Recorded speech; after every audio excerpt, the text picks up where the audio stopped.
O nosso trabalho da disciplina de transferência de calor é sobre a condução transiente utilizando o método da capacitância global. O nosso grupo é composto pelo André, Amanda, Débora, Matheus e eu, a Laura. Eu vou começar introduzindo um pouco sobre o assunto. O método da capacidade global é a abordagem direta empregada na resolução de problemas em regime transientes, relacionado ao aumento e diminuição de temperatura. Dessa forma, é essencial analisar quais as condições para a utilização do método. Essa análise é possível a partir do número de Biot. Sendo assim, se o número for menor que 0,1, o erro associado ao uso desse método é desprezível. Outra grandeza analisada é o número de Fourier, que é um tempo adimensional que tem como função caracterizar problemas da condução transiente. Esse método ele é altamente utilizado na engenharia, já que por meio dele é possível identificar diversas propriedades dos materiais durante seu processo de resfriamento ou aquecimento.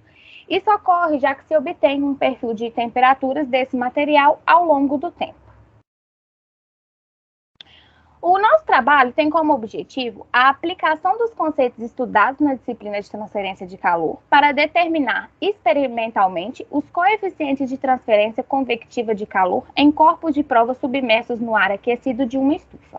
A partir da base de dados que nós conseguimos obter, vamos colocar as relações propostas na literatura para comparar os resultados e avaliar o grau de assertividade das relações presentes em teoria.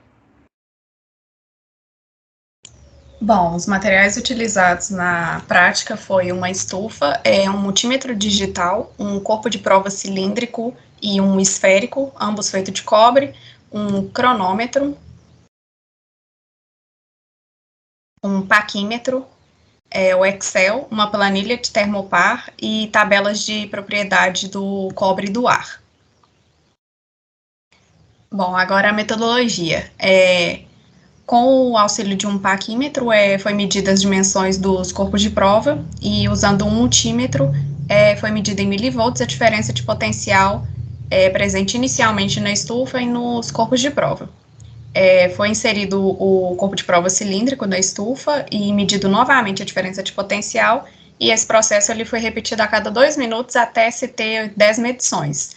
E esse procedimento ele foi feito também para o corpo de prova esférico. Em seguida, foi utilizada uma planilha no Excel para converter os valores de milivolts para graus Celsius. Então, para cada corpo de prova, foi traçado com o auxílio do Excel uma reta onde foi determinada a sua inclinação. Então, com isso, foi calculado o calor trocado entre o corpo de prova e o ar na estufa, por convecção natural, e o H-médio que foi obtido a partir dos dados. E aí também foi calculado novamente o H-médio, só que dessa vez com base nas relações propostas na literatura. E aí, por fim, foi feita a comparação entre os valores obtidos experimentalmente e com os teóricos.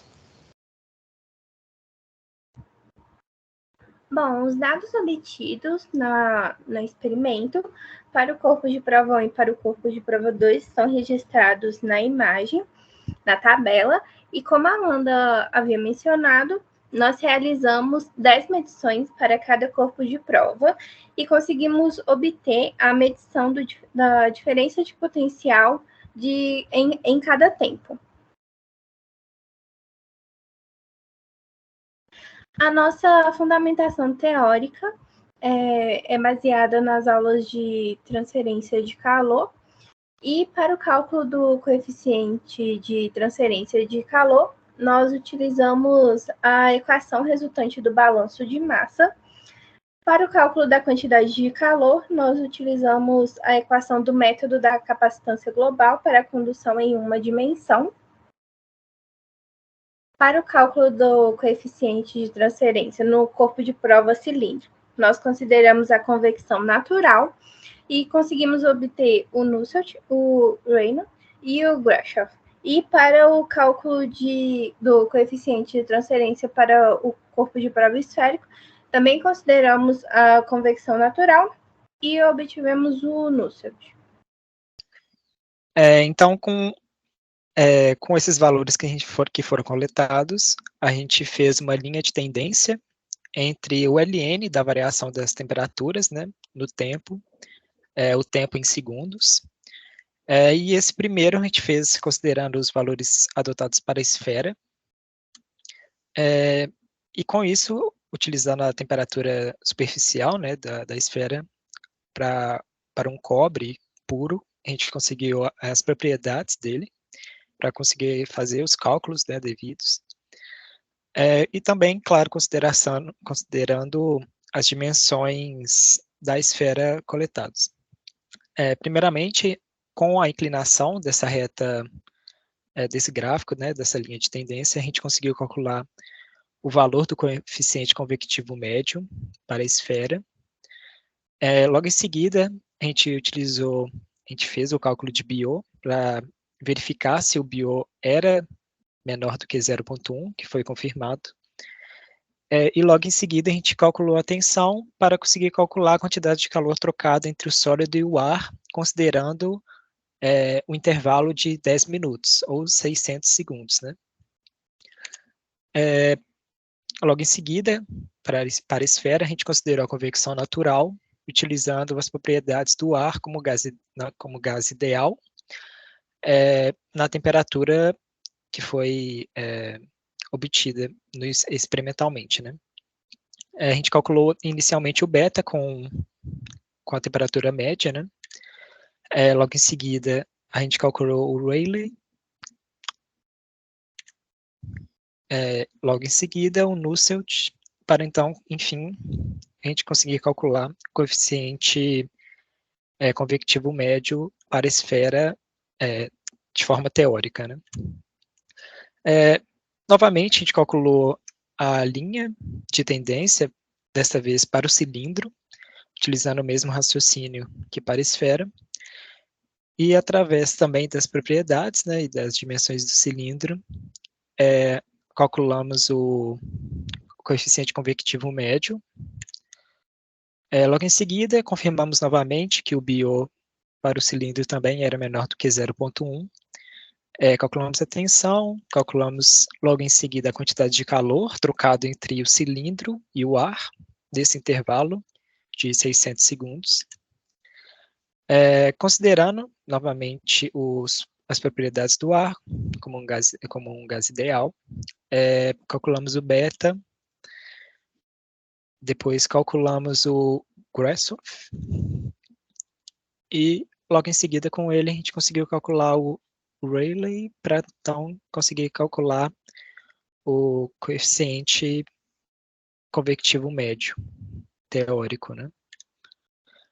Aqui a gente consegue ver de uma forma mais dinâmica, né, os valores obtidos com esses cálculos, tanto para o corpo esférico quanto para o corpo cilíndrico.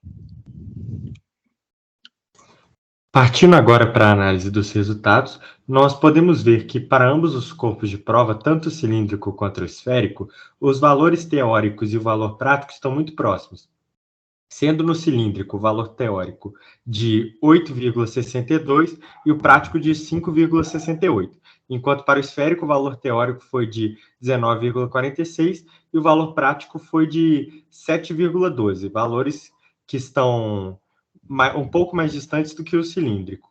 Agora, partindo para a conclusão do experimento e dos resultados, temos que o valor obtido através dos dados experimentais e o calculado, a partir dos modelos apresentados no capítulo 9 do livro do Incopera, estão próximos e na mesma ordem de grandeza, porém um pouco diferentes. Essa diferença pode se dar por dois principais motivos. A acurácia dos modelos. Os modelos presentes no livro eles são modelos muito amplos e gerais e já possuem em si um erro embutido, tendo uma taxa de acerto de 15% a 20%. E outra fonte de erro é que o experimento estava em regime transiente, enquanto os modelos são baseados para regime permanente, sendo esses os dois principais motivos de erro que geraram essa divergência entre os resultados práticos e teóricos.